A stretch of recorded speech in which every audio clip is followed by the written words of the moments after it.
My thanks to the PiCSA committee for their invitation to share some of my experiences at their AGM in 2020. I confess that initially I had some concerns about how meaningful my thoughts will be, given that I retired on the 22nd of September in 2013, and much has changed during those 7 years. My thanks to Kim, whose reassurances and encouragement were much appreciated. So I'm hoping that some of what I have experienced is relevant still. I have been thinking a lot about the 4 decades of my life spent in the world of cardiac sciences. Though my experience is clearly a Queensland one, the challenges, I believe, have much in common nationally then and now.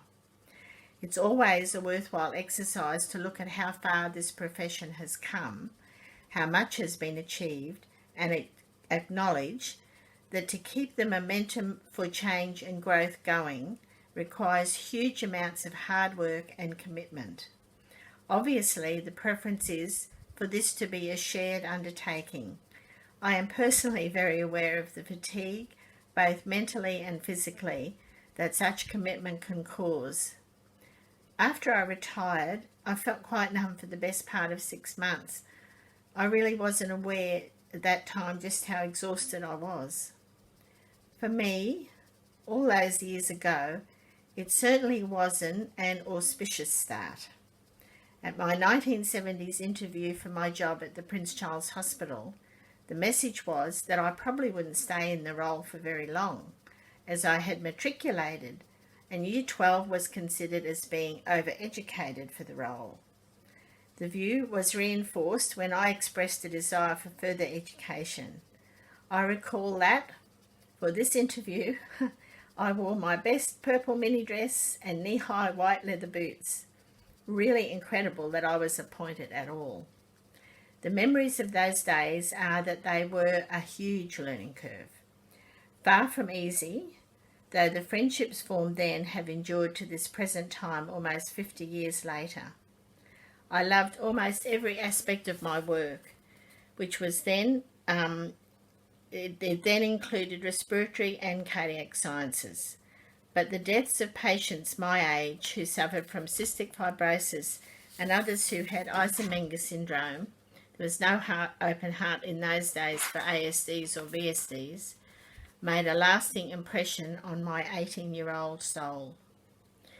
I also became very aware that despite the huge volume of work and long hours, and even with the respect and appreciation I felt from the cardiologist, administratively, we weren't even a blip on the radar. My first experience of our work group not being treated equitably occurred early in my working life. I didn't realise it then, but this really was a precursor of the battles to be fought in bigger arenas over the years that followed. In those pre-echo days, much of the cardiac catheter laboratory call-in work was for critically ill neonates. The medical, nursing and radiography cath lab services were all staffed and supported by formally funded on-call rosters. But we would just be required to present at the hospital as quickly as possible when we received a phone call, regardless of personal circumstances or the time of day. The clinically urgent catheter case could not start until we arrived to balance the transducers, which required 15 minutes to warm up, otherwise the pressures were not accurate. We had to calibrate the oximeter and record pressures, and it was highly desirable, essential really, to place the ECG electrodes on the baby's limbs yourself before they were wrapped in gauze bandages. To lose the ECG during a neonatal procedure was the stuff of nightmares. It's not hard to imagine the stress and difficulties inherent in this ad hoc on-call arrangement. On many occasions, during the wait to have the phone connected to our new home, a taxi driver would knock on our door, often in the middle of the night, and loudly advise, "The hospital want you." I would make my then new husband write down the taxi number in case I was never seen again. Despite many requests to the hospital administration, it was deemed too expensive to pay cardiac technicians an on-call allowance. Whilst we willingly provided the service, there would be no change. The situation came to a head when the 3 technicians who were trained to provide this service advised the Director of Cardiology we were all going away for an Easter weekend. The situation was then resolved very quickly indeed. History repeated itself when the Queensland Department of Health excluded cardiac technicians from job redesign processes both in 1983 and again in 1995. Huge efforts went into reversing these decisions, and the successes we had helped to raise the profile and further cardiac sciences as a viable career for those undertaking tertiary study. In 1995, moving from the technical scale to the professional scale was, I believe, a watershed moment. I spent the Easter of 1995, I had a very understanding partner and family, working on a proposal to overturn the decision which excluded the cardiac technicians at the Prince Charles Hospital from benefiting from changes Queensland Health was introducing. I then had to get internal hospital support to progress my proposal further. I still vividly remember being very grateful to the then Director of Cardiology, Dr. Nick Bett, and other cardiologists who supported our proposal, and it was ultimately successful. I've heard some criticism that the name cardiac scientist was not appropriate for various reasons. In retrospect, we probably really didn't fill the role of a technician either. Cardiac physiologist is indeed much, much better. I would hope that the criticism around the name cardiac scientist could be weighed up against the gains made for staff salaries and conditions, employment stability and morale, certainly in the public sector. These gains then flowed onto the private sector.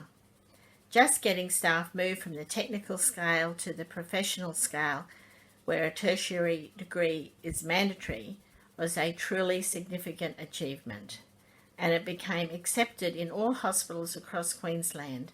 I doubt there would be much awareness of just how hard that was to achieve, but it is an example of what can happen when you believe something is worth fighting for. As challenging as those times were, my lowest moment professionally by far was in late 2007, early 2008, when clinical measurements, which included cardiac scientists, was excluded from the health practitioner scheme. This was the biggest review of allied health services ever conducted by Queensland Health. To be excluded was incredibly demoralising. Just reversing that situation was a huge battle and a monumental undertaking. Those of us involved recognise the importance of it and the ramifications of failure. I'm still overwhelmed by a sense of deep gratitude to those who formed the small team who worked so hard to successfully reverse that dreadfully inequitable bureaucratic decision. Again, the cardiologists went to bat for us. I think without their support, we would not have had success. Why do I have such a passionate belief in what PiCSA stands for?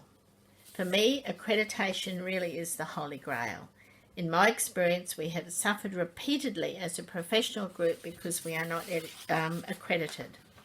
Echocardiographers accreditation, coupled with specific educational qualifications, has been instrumental in the recognition and development of this clinical service.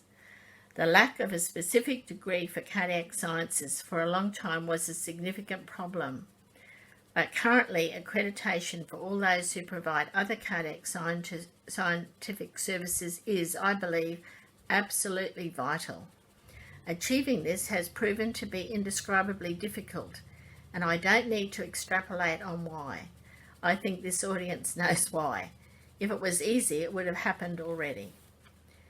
After clinical measurements was included in the health practitioner scheme, the state's allied health officer created the position of statewide chair of clinical measurements in Queensland Health to develop a network for clinical measurements.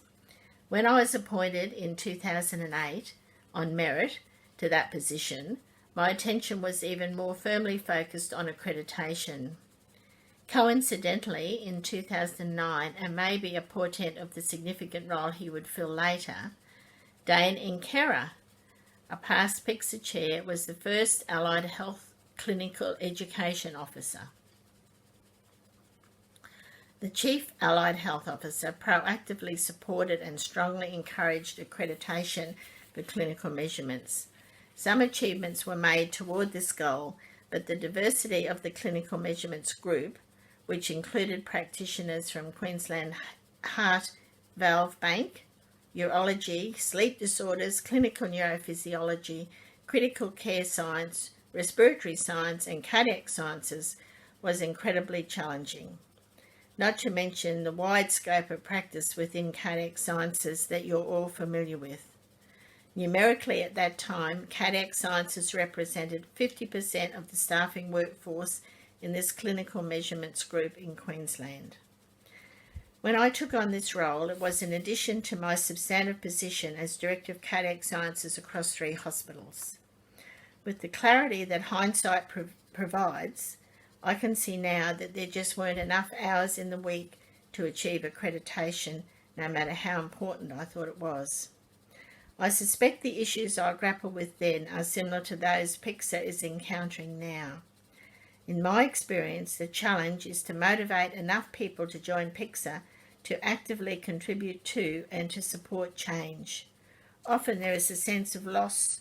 If there is a sense of loss or exclusion, emotionally driven motivation is strong. The inertia of satisfaction can be as paralysing as the fear of change. Both are significant roadblocks to progress.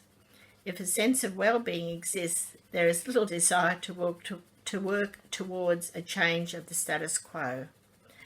There will always be a comparatively small group who work for the betterment of others, or a cause in which they believe. The biggest challenge is to create a universal understanding of the risks that exist if cardiac physiologists fail to take that extra step towards accreditation. PiCSA has built a very strong foundation nationally.